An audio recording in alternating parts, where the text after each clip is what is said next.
प्रिय विद्यार्थियों नमस्कार। जैमिनी क्लासेस से मैं सूरज तिवारी।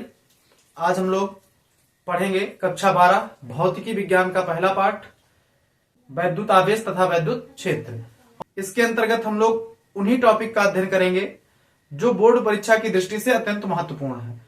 तो बच्चों बिना किसी देरी के आइए हम लोग चलते हैं अपने पहले टॉपिक की तरफ, जिसको हम लोग कहते हैं कूलाम का नियम।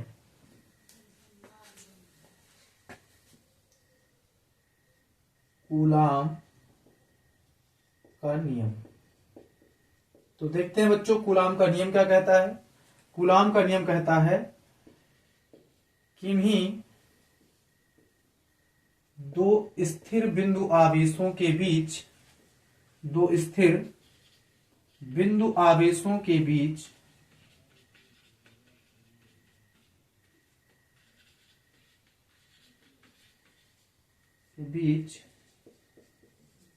लगने वाला किन्हीं दो स्थिर बिंदु आवेशों के बीच लगने वाला वैद्युत बल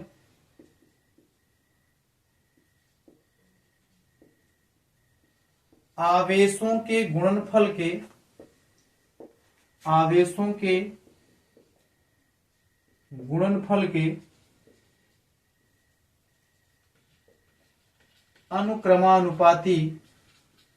अनुक्रमानुपाती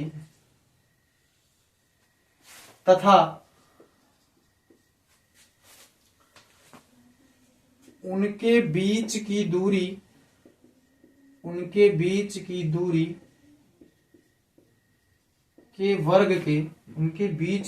के वर्ग के व्युत्क्रमानुपाती होता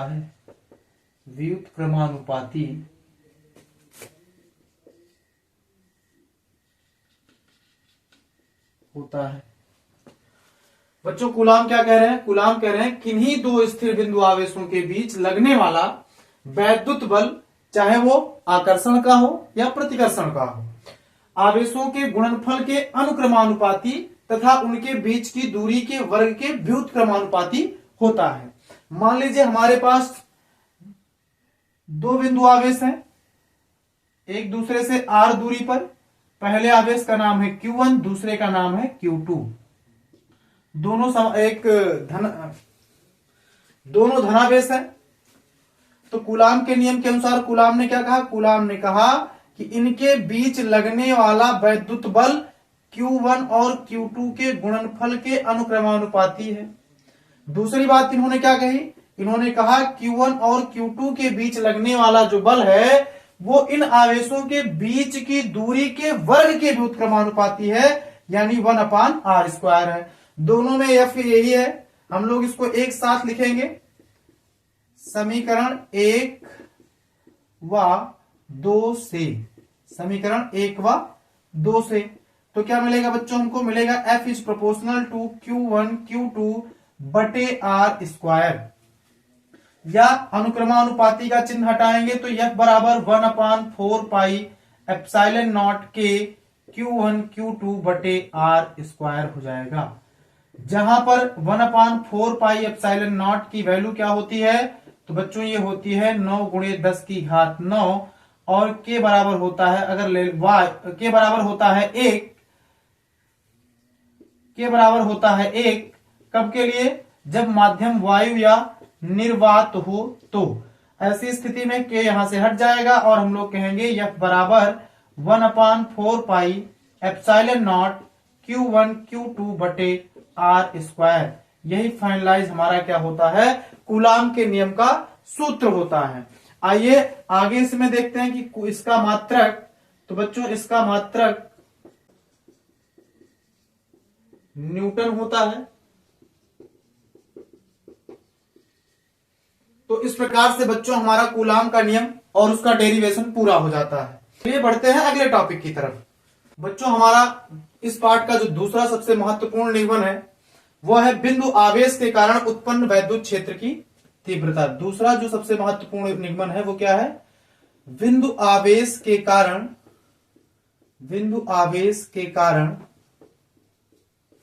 उत्पन्न वैद्युत क्षेत्र की तीव्रता। बिंदु आवेश के कारण उत्पन्न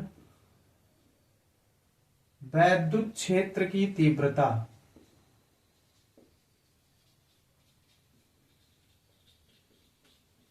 वैद्युत क्षेत्र की तीव्रता, हम लोग इसका निगमन करेंगे।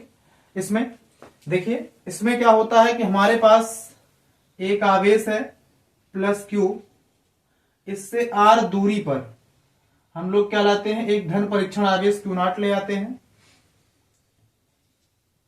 इस पर जो बल लगेगा वो बाहर की तरफ लगेगा।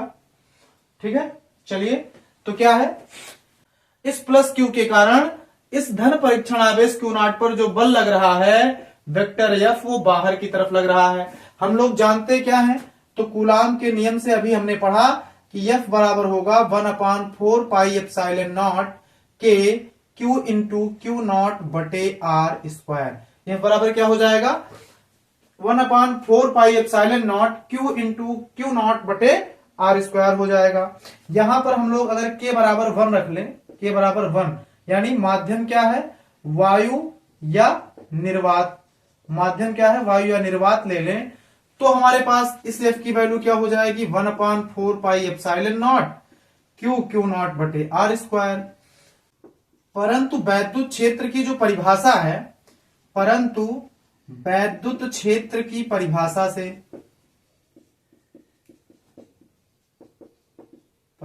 से, वो ये कहती है कि E बराबर होता है एफ बटे क्यू नॉट। यू बराबर क्या होता है बच्चों, एफ बटे क्यू नॉट, ये हमारे वैद्युत क्षेत्र की परिभाषा कहती है। तो हम लोग यहां पे क्या रखेंगे, E बराबर एफ बटे क्यू नॉट। तो एफ तो हमको दिया हुआ है, यानी एफ की वैल्यू हमारे पास क्या है, 1/4 pi epsilon naught Q into Q not बटे आर स्क्वायर और पूरे का बटे क्यू नॉट। ठीक है, तो क्या हो जाएगा, तो ये हो जाएगा बच्चों हमारे पास 1/4 pi epsilon naught Q into Q not बटे आर स्क्वायर। ये क्यू नॉट क्या होगा, पलट जाएगा, 1/क्यू नॉट होगा, क्यू नॉट से क्यू नॉट कट जाएगा, और जब क्यू नॉट से क्यू नॉट कटेगा तो हमको ई बराबर क्या मिलेगा बच्चों, 1/4 पाई एप्सिलॉन नॉट क्यू बटे आर स्क्वायर। ये आपका निगमन हो जाता है।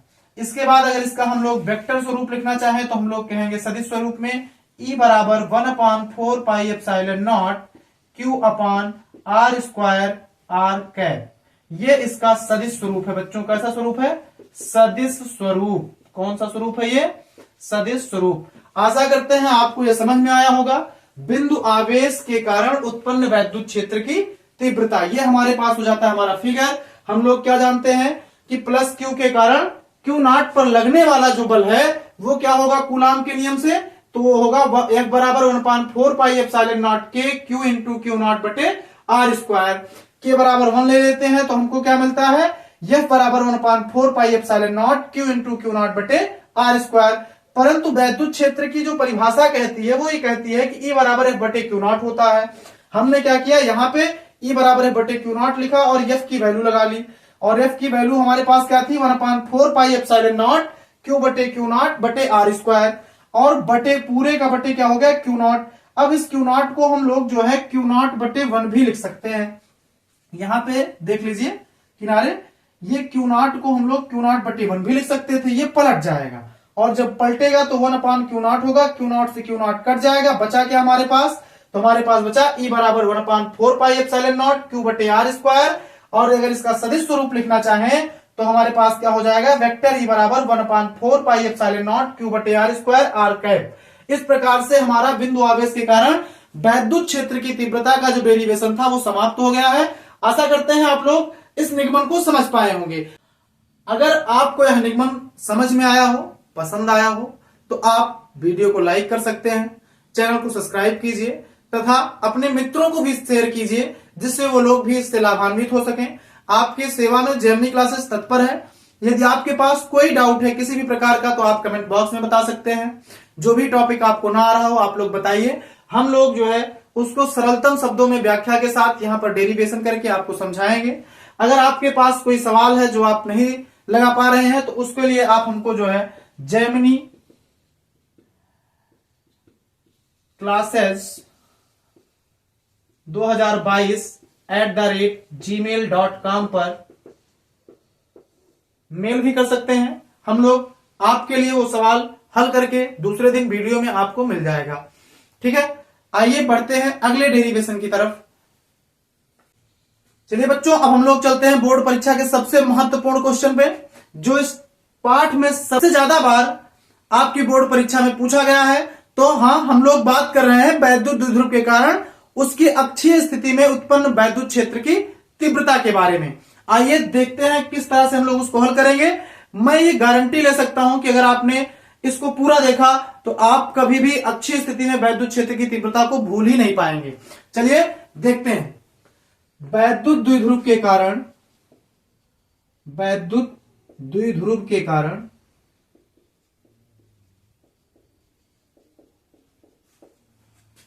उसकी अक्षीय स्थिति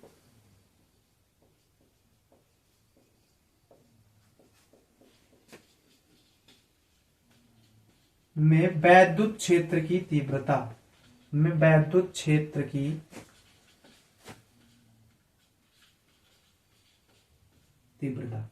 चलिए बच्चों, मान लीजिए हमारे पास ये क्या है, एक आवेश है -q तथा इससे 2l दूरी पर एक बिंदु आवेश और है जिसे हम कहते हैं +q। इस दोनों आवेश मिलकर के एक द्विध्रुव बनाते हैं। इनके मध्य बिंदु O से r दूरी पर एक बिंदु P है जिस पर हमें वैद्युत क्षेत्र की तीव्रता ज्ञात करनी है। ये हमारा क्या है, बिंदु P है। इस पर -q के कारण जो वैद्युत क्षेत्र होगा वो EA अंदर की तरफ होगा और +q के कारण जो वैद्युत क्षेत्र होगा EB वो बाहर की तरफ होगा। ठीक है, दोनों वैद्युत क्षेत्र एक दूसरे के विपरीत हैं, अतः परिणामी वैद्युत क्षेत्र इनको घटाने पर जो प्राप्त होगा वही होगा। बच्चों, -q के कारण बिंदु P की जो दूरी होगी वो क्या होगी, r+l होगी, और +q के कारण जो दूरी होगी वो r-l होगी। क्यों होगी? क्योंकि देखिए ये इतनी आधी दूरी l है, ये भी आधी दूरी l है। जब हम लोग O से -q चलते हैं तो r में l दूरी और चलते हैं, लेकिन जब हम लोग +q से P तक चलते हैं तो r में l दूरी कम चलते हैं। चलिए अब हम लोग सीधा आते हैं अपने सवाल पे। बच्चों, E बराबर क्या होगा, अभी आपने पढ़ा था 1/4πε0 q बटे a तक की दूरी क्या है हमारे पास। तो अगर हम लोग कहेंगे तो हमारे पास है E बराबर r+l और इसका होल स्क्वायर। समीकरण 1 हो गया। दूसरा क्या हो जाएगा, -q के कारण यानी +q के कारण वैद्युत क्षेत्र की तीव्रता, और यहां सॉरी ये -q के कारण है, +q के कारण वैद्युत क्षेत्र की तीव्रता, ये क्या हो जाएगी बच्चों, ये हो जाएगी EB बराबर 1/4πε0 q बटे r-l²। परिणामी वैद्युत क्षेत्र की तीव्रता क्या होगी बिंदु P पर, परिणामी वैद्युत क्षेत्र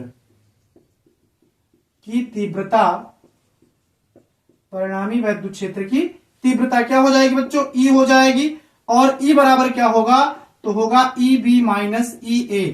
क्यों होगा, क्योंकि दोनों वैद्युत क्षेत्र एक दूसरे से विपरीत दिशा में है। चलिए हम लोग देखते हैं EB की वैल्यू हमारे पास क्या है। तो बच्चों EB की वैल्यू है 1/4πε0 q बटे r-l का होल स्क्वायर -1/4πε0 q बटे r+l का whole square.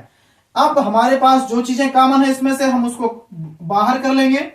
1/4πε0 into q common है, यहां पे क्या बचेगा 1/r-l का होल स्क्वायर -1/r+l का होल स्क्वायर। बच्चों आगे बढ़ते हैं, क्या होगा, इसका तिरछा गुणा कराएंगे, और जब तिरछा गुणा कराएंगे तो क्या होगा, q/4πε0 ब्रैकेट में आपका तिरछा गुणा करने पर r+l का होल स्क्वायर -r-l का होल स्क्वायर बटे r² - l² का होल स्क्वायर। यहां पे हमने क्या लगाया है, तो यहां पे इन दोनों के लिए लगाया हुआ है a+b, एक ब्रैकेट में, दूसरे में a - b बराबर होता है A square minus B square. चलिए बच्चों आगे देखते हैं, यहां पर ए प्लस बी का होल स्क्वायर का फार्मूला लगाएंगे। 1/4 R square plus L square plus 2RL minus bracket के अंदर आर स्क्वायर माइनस का plus L square plus R square plus L square minus 2RL, bracket बंद हो जाएगा, पूरे का बटे R square minus L square का होल स्क्वायर। चलिए आगे Q/4πε0, ब्रैकेट को ओपन कर लेंगे, R square plus L square plus 2RL minus R square minus L square plus 2RL हो जाएगा, बटे R square minus L square. R square L square से ये दोनों कट जाएंगे, हमारे पास क्या बचेगा, तो हमारे पास बचेगा Q/4πε0 ब्रैकेट में 4RL बटे R square minus L square का होल स्क्वायर। आगे बच्चों R की तुलना में R is greater than L, इसलिए R square is greater than L square. इसे छोड़ने पर छोड़ देंगे इसे, तो क्या मिलेगा हमारे पास, Q/4πε0 4RL बटे R की पावर 4, इसको छोड़ देंगे तो यहां पे 0, R की पावर 2 और 2 दो दूना 4 हो जाएगा। अब बच्चों इसको हम लिख सकते हैं 1/4πε0 Q इंटू 2L इंटू 2 बटे R की पावर 4 इंटू R भी है, R से R की पावर कट जाएगी और यहीं पर P बराबर होता है Q इंटू 2L। अब 1/4πε0, यहां पे P बराबर Q इंटू 2L हो गया और ये बचा हमारे पास 2P R की पावर 3। ये क्या हो गया, वैद्युत द्विध्रुव के कारण किसी बिंदु P पर वैद्युत क्षेत्र की तीव्रता का निगमन है। आशा करते हैं आप समझ पाए होंगे और आज की क्लास में हम लोग सिर्फ इतना ही पढ़ेंगे। कल की क्लास में हम लोग निगमन करेंगे वैद्युत द्विध्रुव की निरक्षीय स्थिति का और बहुत सारे महत्वपूर्ण निगमन जो भी पहले पार्ट में है उनको हम लोग कल हल करेंगे, तथा आगे आपकी जो महत्वपूर्ण इंपॉर्टेंट न्यूमेरिकल्स हैं उनकी क्लासें होंगी। तो आप कहीं नहीं जाएंगे, बने रहेंगे जेमिनी क्लासेस के साथ। आज की क्लास में इतना ही। अगर आपको वीडियो पसंद आया है तो वीडियो को लाइक करिए, चैनल को सब्सक्राइब करिए तथा अपने मित्रों से भी सब्सक्राइब करवाइए, इसी से हमारा सपोर्ट होगा और हम आपके लिए तत्पर रहेंगे। तब तक के लिए शुभ रात्रि, धन्यवाद। मिलते हैं अगले वीडियो में।